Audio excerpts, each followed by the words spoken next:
Terima kasih Anda masih menyaksikan debat pertama calon Bupati dan Wakil Bupati Lamandau 2024. Kita akan kembali dengan sesi tanya jawab dan menanggapi antar pasangan calon. Kami persilakan kedua paslon untuk berdiri dan mempersiapkan mikrofon di podium masing-masing. Ya, kesempatan pertama kami persilakan kepada paslon nomor urut 2 untuk bertanya kepada paslon nomor urut 1. Waktu bertanya Anda 1 menit, silakan. Ya, terima kasih. Saya ingin menanyakan terkait tadi kalau kenaikan ekonomi kita itu tinggi, tapi APBD kita dari 2018 sampai 2023 itu kok turun sehingga PAD kita juga terakhir tinggi di 2017 100 miliar lebih dan 5 tahun itu mengalami penurunan. Covid itu mulai 2020 dan sebelum itu juga saya melihat ada penurunan. Nah, salah satu meningkatkan PAD itu dengan adanya instrumen pajak daerah. Ada 13 instrumen pajak daerah. Tolong saya minta dijelaskan bagaimana 13 pajak daerah itu bisa menaikkan PAD, strateginya gimana ke depan. Kiranya itu saja, terima kasih. Sudah selesai? Baik, terima kasih.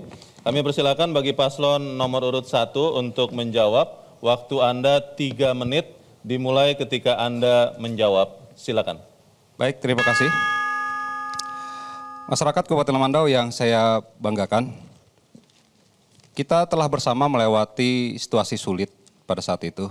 Dan tentu semua pihak, alhamdulillah kita bisa melewatinya. Namun kemudian di dalam capaian-capaian perjalanan pemerintah, kita ketahui alhamdulillah positif. Kalau disampaikan tentang penurunan APBD itu secara merata telah dibagikan oleh pusat ke daerah. Entah itu dana transfer dan lain sebagainya, DAK alokasi khusus dan lain sebagainya itu telah dibagi secara merata di tiap-tiap daerah. Kita hanya berupaya bagaimana PAD untuk bisa meningkat. Apakah kemudian di zaman COVID kemarin kita menekan masyarakat kita dengan pajak? Tidak, Hendra saat itu memberikan relaksasi pajak bahkan. Jadi saya sampaikan, pasar induk itu saat itu retribusinya kita enggak pungut.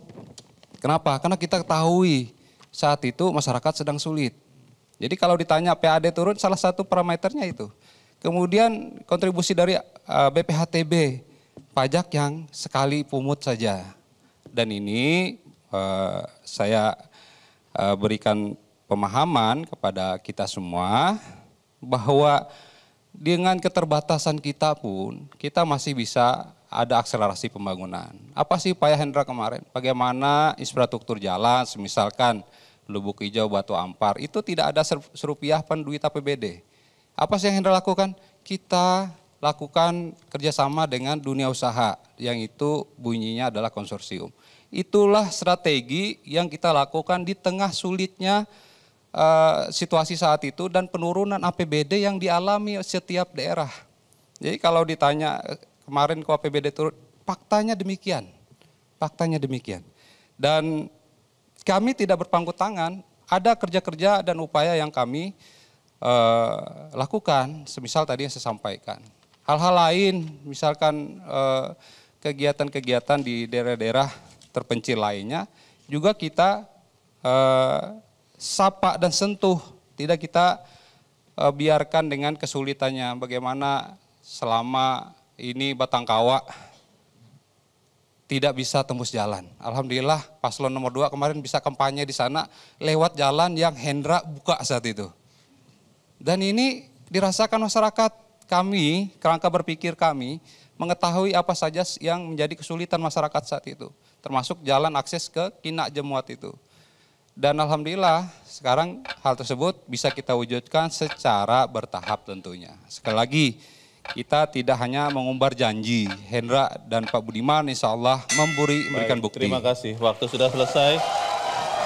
Kami berikan kesempatan bagi paslon nomor urut 2. Paslon nomor urut 2 untuk menanggapi jawaban dari paslon nomor urut 1. Waktu Anda 1 menit dimulai ketika Anda bicara, silakan. Yang saya tanya tadi PAD, kok larinya ke jalan, jauh sekali. Jadi 2017 itu PAD kita 162 miliar. 2018 belum ada COVID, itu turun jadi 89 miliar. 2019 turun menjadi 70 miliar. Nah, strateginya gimana? Ini ada 13 pajak dan retribusi. Yang pertama ada pajak hotel, bisa kita maksimalkan di sana. Pajak restoran, bagaimana kita mencari vendor supaya restoran-restoran yang ada di Kabupaten Lamandau bisa memberikan efek kejut untuk PAD kita. Pajak hiburan juga. Pajak penerangan jalan, pajak parkir, gimana pajak parkir bisa menjadikan kontribusi juga. Pajak air tanah, pajak sarang burung walet juga. Pajak mineral bukan logam, pajak bumi dan bangunan. Ini bisa kita strateginya menaikkan zona nilai tanah. Dan ini akan berakibat kepada harga tanah orang tersebut, NJOP dan PBB-nya, dan akan menjadi nilai ekonomi yang tinggi buat masyarakat. Terima kasih. Baik, terima kasih. Jelajahi cara baru mendapatkan informasi. Download Metro TV Extend sekarang.